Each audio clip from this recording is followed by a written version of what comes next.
তো দেখো আমি এখন এসেছি ঠাকুর ঘরে।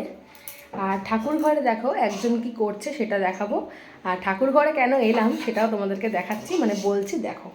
তো দেখো সবার ফার্স্টে দেখাই, এই যে আরাধ্যা রানী পুজো দিচ্ছে, ঠিক আছে, বেশ সুন্দর করে গুছিয়ে কিন্তু আরাধ্যা পুজো দেয়।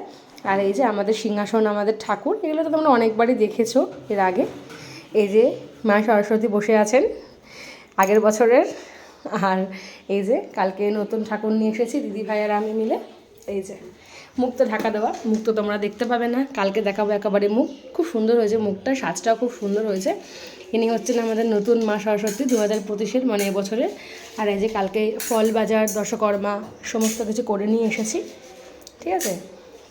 আর আজকে শুধু ফুলটা দিদিভাইকে বলেছি ফুলটা আসার পথে নিয়ে আসবো, কারণ ফুলটা দুদিন আগে আনলে তো ইয়ে হয়ে যাবে, শুকিয়ে যাবে, নষ্ট হয়ে যাবে। তো সেই জন্য শুধু ফুলটা আজকে আসবে। তো চলো, আবার কালকে তো পুজো করবো, তোমাদেরকে তো দেখাবোই। এটা নিয়ে 4 বছর হচ্ছে আমাদের পুজো, ঠিক আছে। তো চলো টাটা।